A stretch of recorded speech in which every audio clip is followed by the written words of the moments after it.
Bom, eu não posso repetir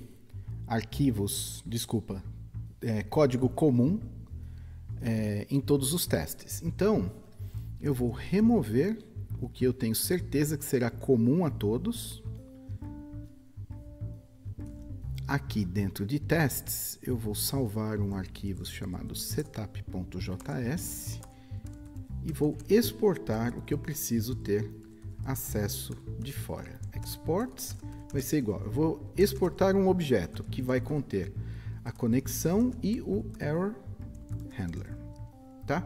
Isso daqui, esse tipo de coisa, mover código de um arquivo para outro e exportar o que você precisa que seja visível de fora, é algo que você, desenvolvedor de JavaScript, seja no browser, seja no server, você vai fazer o tempo todo. Então é uma das primeiras coisas que eu sugiro que você se acostume, tá?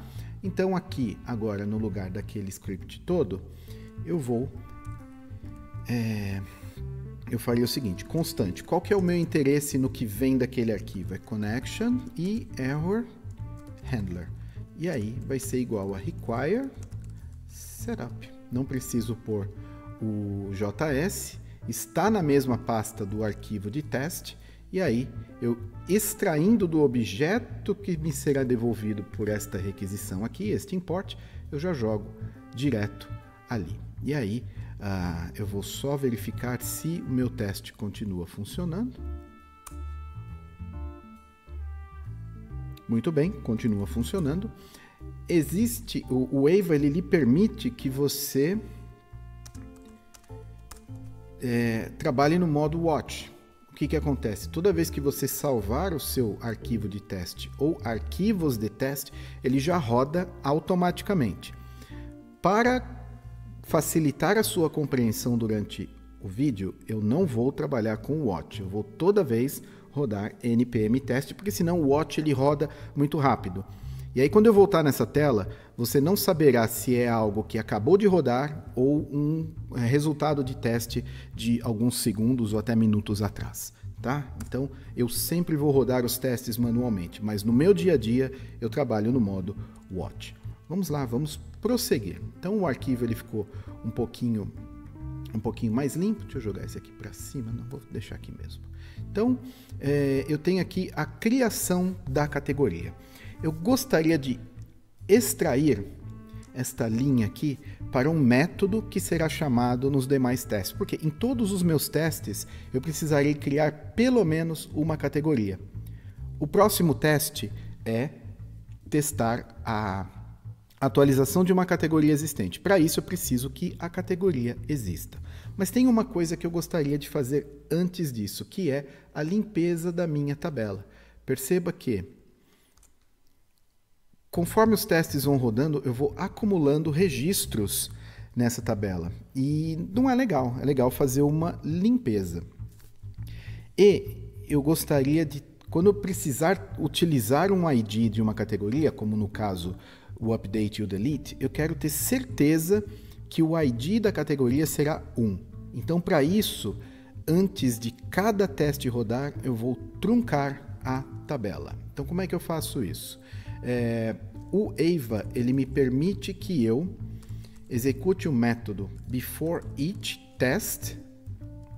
Aí ele recebe uma arrow function.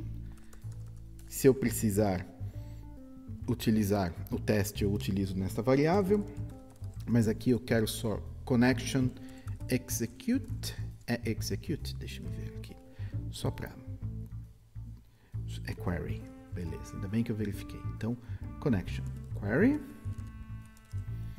e eu vou rodar truncate table categories. Muito bem, então antes de cada teste, ele vai truncar a tabela. Voltando aqui, npm test.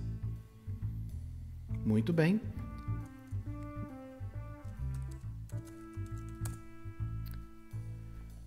Bom, aparentemente ele não truncou. Deixa eu ver o que aconteceu aqui. Que a ação foi executada, eu sei. Por quê? Porque antes existiam acho que 7 registros, agora tem um só. Deixa eu ver. npm test. Selecionei. Eu vou truncar a tabela para a gente partir de um estado limpo. Então, rodar o teste novamente. Lógico, é porque eu estou rodando o before each. Deixa eu ver aqui. Mas eu quero também que no after, ou seja, depois que todos os testes forem executados, que ele faça também uma limpeza. E aí eu quero que isso aconteça mesmo que pelo menos um teste falhe. Então, esse tipo de coisa garante que a tabela será sempre truncada. Vamos rodar o teste. Primeiro eu quero ver se tem alguma coisa na tabela. Vamos lá? Tem. Ok. Agora eu vou rodar o teste. Primeiro torcer para que ele funcione. Tá funcionado. Aí agora, tabela vazia, tá? Então, eu estou escrevendo o teste e já estou preocupado com a manutenção da minha tabela. Então, agora nós podemos prosseguir. Eu acredito que... Não, esquece. Eu ia falar que provavelmente isso daqui poderia viver lá no arquivo de setup, que está lá na linha 3. Mas não, por quê? Isso é específico de categorias. A não ser que eu crie um método e exporte esse método ali em setup, passando a query, tá? Isso é uma coisa que... otimização cedo demais acaba às vezes saindo caro. Então eu não quero pensar nisso agora. Quando eu criar testes para outro módulo, aí eu vejo se vale a pena, tá? Vamos lá. Eu vou duplicar esse cara aqui. Opa. Selecionei demais. Atualização. Então, agora é que vem a questão de... eu quero isolar este método de criação. Então, constante create vai ser igual uma arrow function aqui. Eu quero que uma categoria seja criada. E aí, no result, eu quero simplesmente pedir para criar, tá? Mesma coisa, o método que estava aqui, eu joguei para fora. E aí, antes de prosseguir, eu quero só garantir que esse cara continua funcionando do jeito que estava. Então, tudo bem, continua funcionando. Agora eu posso prosseguir para a atualização de categoria. Então, eu quero que uma categoria seja criada, eu não vou utilizar esse result para nada. Então, create, muito bem. E aí, eu quero updated. E aí eu já vou usar aqui o updated no lugar de result. Updated vai ser igual categories, que é o módulo que eu estou testando. Update. Aí eu passo o ID, que eu tenho certeza que é 1, porque eu acabei de criar uma nova categoria num banco de dados limpo.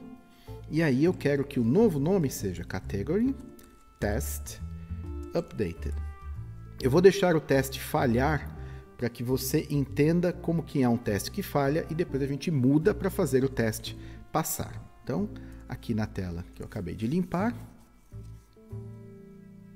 Muito bem, então o teste falhou.